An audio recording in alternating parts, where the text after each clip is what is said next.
Microwave popcorn yan siya.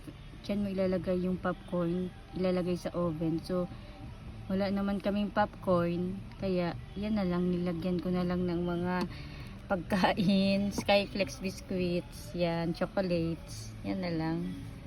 Nilagay ko guys. Wala naman popcorn. Ang ganda niya kasi ano siya, malaki. And pwede pang lagyan ng mga iba't ibang accessories yan dyan sa loob.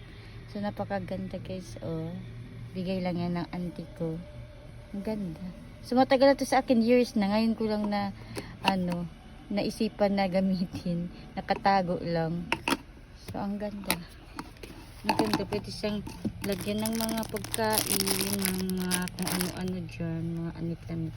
So ako nilagyan ko ng pagkain kasi yung mga snacks namin is nasa plastic lang. So ayan, mayroon na talaga siyang container, meron talaga siyang lalagyan. Napakaganda. Yan pwede mo lang bitbitin kahit saan. So yan lang guys, thank you for watching. Bye.